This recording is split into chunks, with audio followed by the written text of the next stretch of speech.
que hace un trabajo enorme, que se sacrifica enormemente, trabaja por ahí 16 horas por día y no sabe para qué lo hace. Lo que él está haciendo tiene un valor simbólico, aunque él no lo sepa. O sea, tiene un valor trascendente, aunque él no lo sepa. Es como lo que diría un místico antiguo: hay ángeles en el cielo que están recogiendo su sacrificio y lo están presentando a Dios. Él no lo sabe. Pero ese hombre que honestamente trabaja y se sacrifica, su trabajo tiene un valor. Y tiene un valor, para mí, un valor simbólico. Y todo el progreso material también. Pero siempre que lo vea, yo lo veo así, como producto del sacrificio humano que es recogido en el cielo. Tiene un valor simbólico. Eso quiere decir. Eso es lo que yo entiendo que sería el valor simbólico de lo material. Lo material en sí, cerrado, no tiene ningún valor, pero místicamente tiene un valor.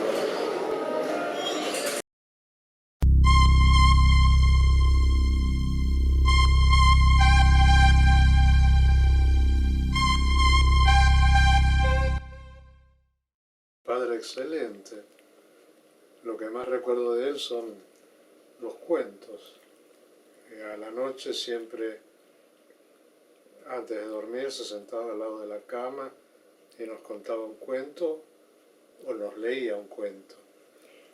Y muchos de esos cuentos después él los redactaba y lo publicaba en su diario.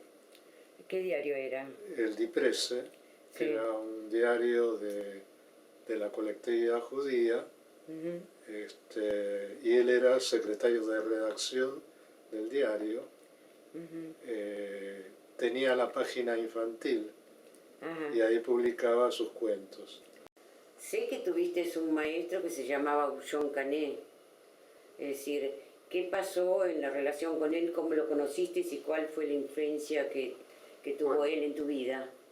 Fue profesor del Colegio Nacional Juan Martín de Pueyrredón, un profesor extraordinario, que además lo tuvimos prácticamente durante 2 años, que lo veíamos todos los días, porque en 4º año nos daba psicología, y en 5º tenía 3 materias, de modo que salía, iba al recreo y volvía a entrar. Pero su manera de dar las clases estaba totalmente fuera de serie. Nunca trataba ningún tema de la materia, sino que eran las preguntas que nosotros hacíamos. Nosotros pensábamos qué le íbamos a preguntar en el recreo, y cuando él entraba y no había ninguna pregunta, entonces como castigo iba a dar la clase.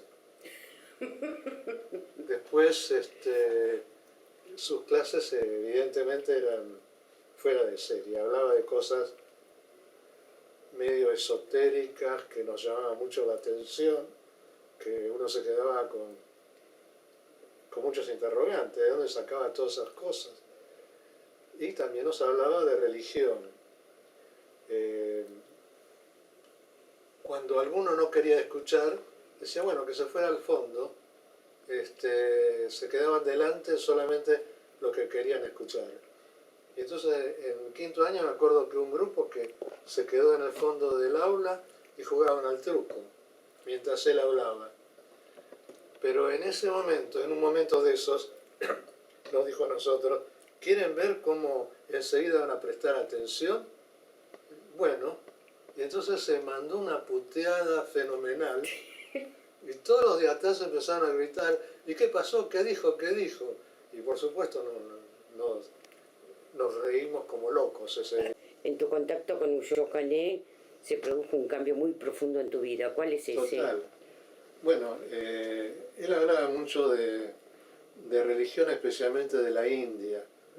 Hablaba también del cristianismo y de otras religiones. Pero lo que una vez me impactó mucho en clase fue cuando dijo que ¿ustedes creen que los que creen en Dios son todos unos idiotas? Pues aquí tienen el más grande idiota del mundo. Y después todo se reía como loco en la clase. Ahora, yo recibí una formación totalmente atea. Mi padre me decía que la fe religiosa es cosa de la gente ignorante, que es el miedo y la falta de conocimiento lo que creaba la religión. Por eso yo había decidido estudiar ciencia, porque pensaba que la ciencia lo podía explicar todo. Pero resulta que Bullón sabía de ciencia como loco. Hablaba muchas veces de ciencia y además él conocía todos los aparatos electrónicos que él mismo había producido, que él mismo había creado. De modo que eso me impresionó mucho. Yo creo que empecé a creer que algo había, no directamente de Dios, pero que algo había más allá en esas clases. Y después seguiste ciencias exactas, pero después te convertiste al catolicismo. ¿Cómo es esa mezcla? Pero fue de a poco. Sí.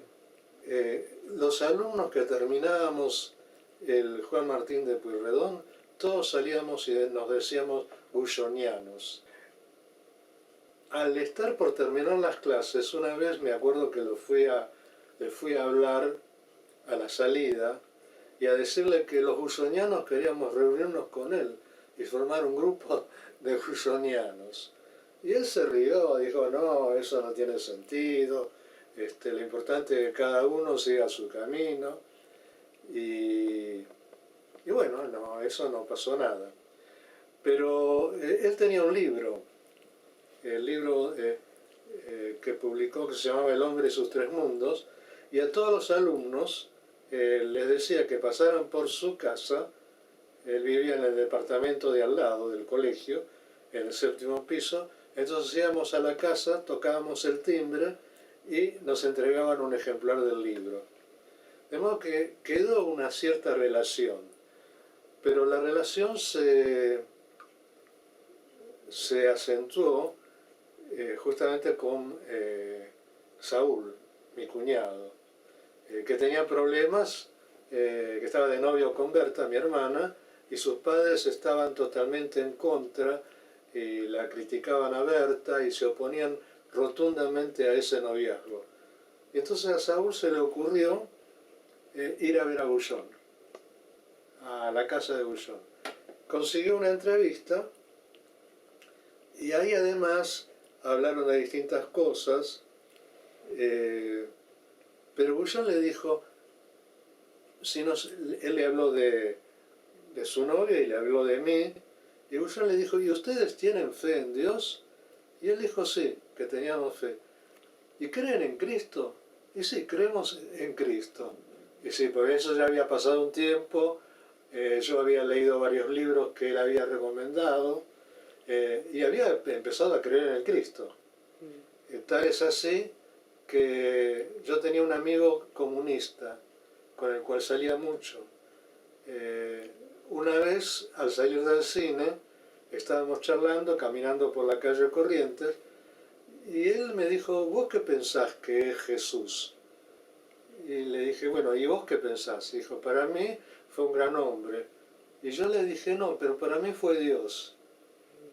Y eso me salió de dentro, nunca lo había pensado. De modo que yo había empezado a creer, no sabía cómo, pero había empezado a creer. Leí cosas sobre Buda, pero de cualquier manera la idea religiosa, la idea científica me queda como cosa muy importante. Y entonces el tema mío era que lo que yo quería, lo que para mí era importante era la filosofía. Pero la filosofía yo sabía que era una carrera que no me iba a dar ninguna posibilidad laboral. Entonces elegí aquella carrera que estuviera más cerca de la filosofía y que al mismo tiempo me pudiera dar una carrera, una salida laboral. Y por eso entré en ciencias exactas. Sí. En esa época, ahora, tu paso de las ciencias exactas sí. al seminario.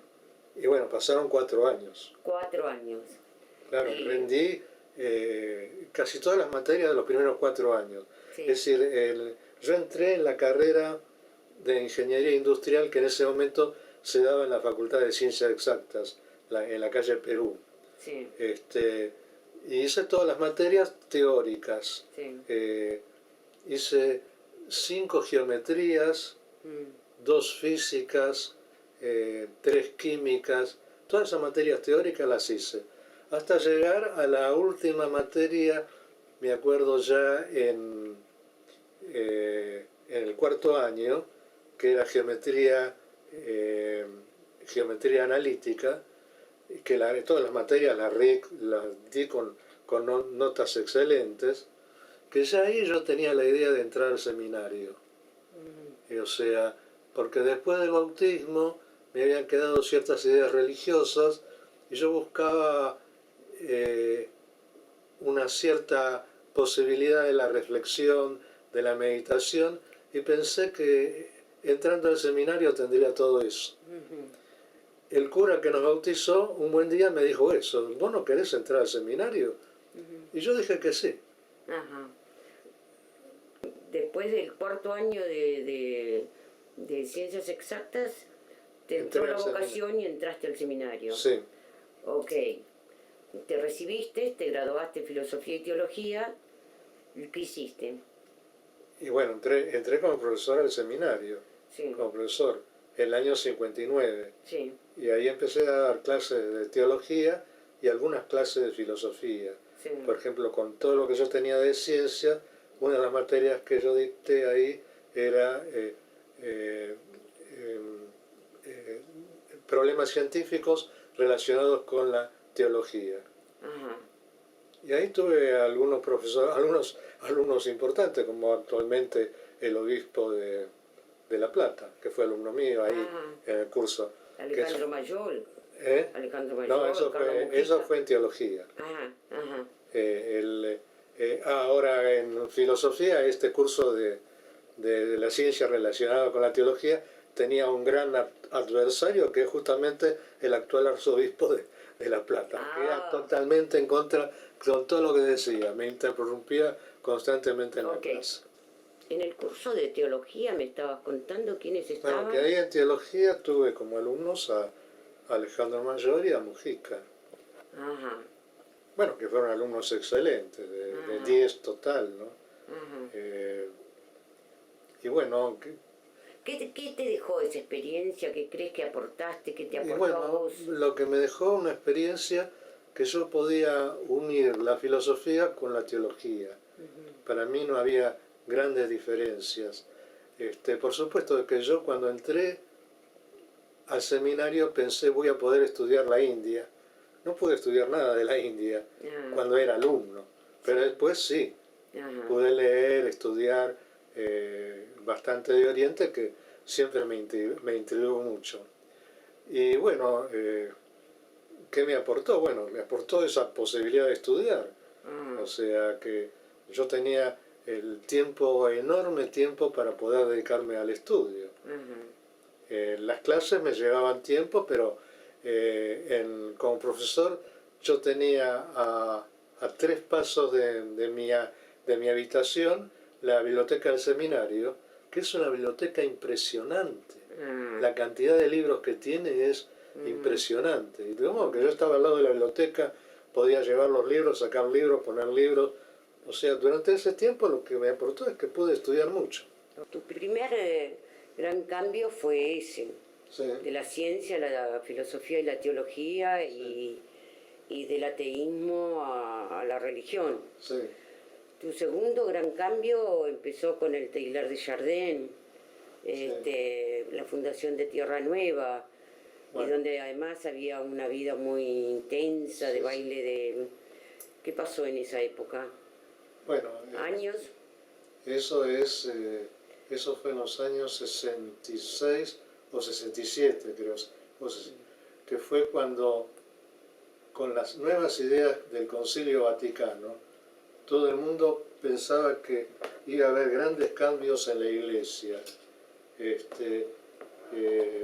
Compañeros míos del seminario salieron y se casaron o estaban en pareja. Marcialino, después Alejandro Mayol, además varios profesores nuestros también salieron. La idea es que, bueno, que dentro de poco iba a cambiar también la cuestión del celibato. Y bueno, yo también salí. Y te casaste. Primero no me casé, primero estuve viviendo con... En pareja, no. pero después tuviste 2 hijos. No. Primero salí y empecé a dar clases privadas para poder ganarme la vida, y con Miguel Macialino fundamos el Centro de Estudios Teilhard de Chardin y empezamos a dar clases de antropología filosófica y empezamos a salir. Y bueno, después de un tiempo empezamos a noviar y en el año 69 nos casamos. Y tuvieron 2 hijos. Y tuvimos 2 hijos, Nicolás y Julieta. ¿Y qué pasó en ese Teilhard de Chardin? Porque fue un momento de revolución y de cambio prácticamente de todas las instituciones. Ese Teilhard de Chardin fue una cosa realmente increíble, porque con muy poca propaganda se llenó de alumnos. O sea, caía gente como, no sé, a borbotones. Y bueno, yo tenía varios cursos. Filosofía de la historia, Heidegger, antropología, Hegel. Antropología filosófica. Sí. Miguel daba Teilhard de Chardin. Sí. También dábamos otros temas de filosofía. Sí. Había mucho interés por el marxismo. Bueno, estando en el Teilhard,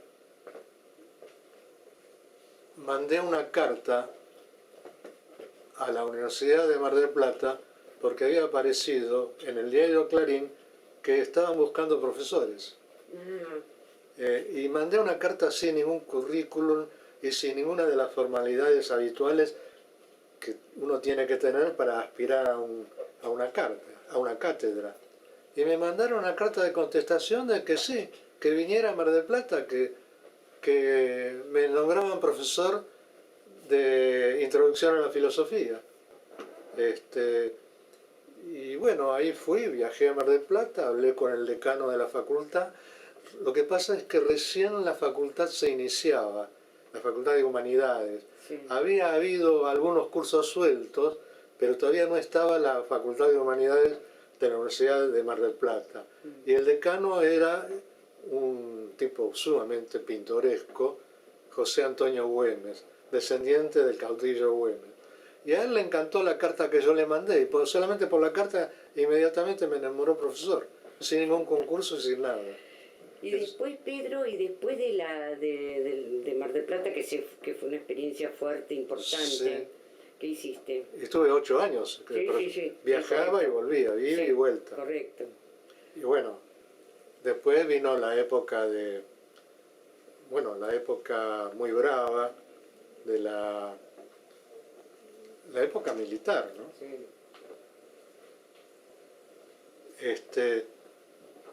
Los últimos años de Mar del Plata fueron espantosos, porque mataban gente al rolete. O sea, yo una tarde llegué para las clases y me encuentro que al profesor San Martino lo habían matado en la escalinata de la facultad. Estaba subiendo la escalinata, pasó un auto con la ametralladora, lo ametrallaron.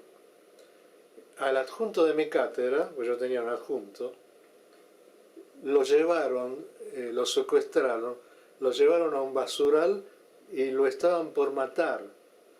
Hasta que él logró, no sé cómo, él dice que logró convencerlo de que se habían equivocado de persona, que él no era el que estaban buscando y se salvó. Inmediatamente se fue del país.